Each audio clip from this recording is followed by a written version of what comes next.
how is Oblivion getting remastered before we even see a trailer for Elder Scrolls 6?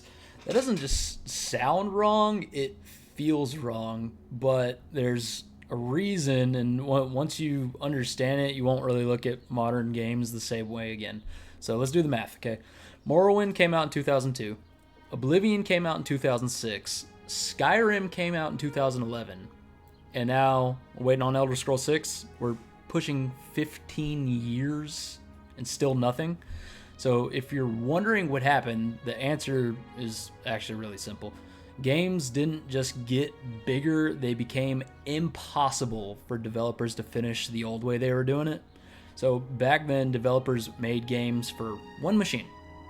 Every Xbox 360, same specs. Made it fit on a disc and hoped it didn't break. There was no patch, no day one update. If it shipped and there was bugs and breaks in the game, that's how it was.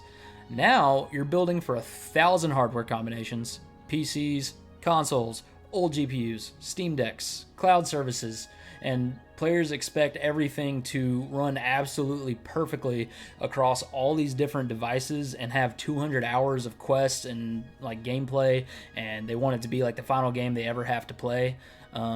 So it's not like the devs are lazy, it's that we're asking them to handcraft content and record a movie's worth of dialogue, localize it to 12 languages, and make sure it doesn't crash on a 9-year-old laptop.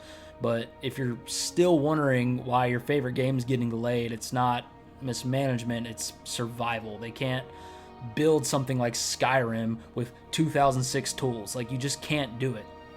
So yeah, we waited 5 years from Oblivion to Skyrim. Now we're at 13 plus and counting because game development didn't evolve slowly. It exploded into going from having just, a very focused scope to having to be the biggest game ever all the time.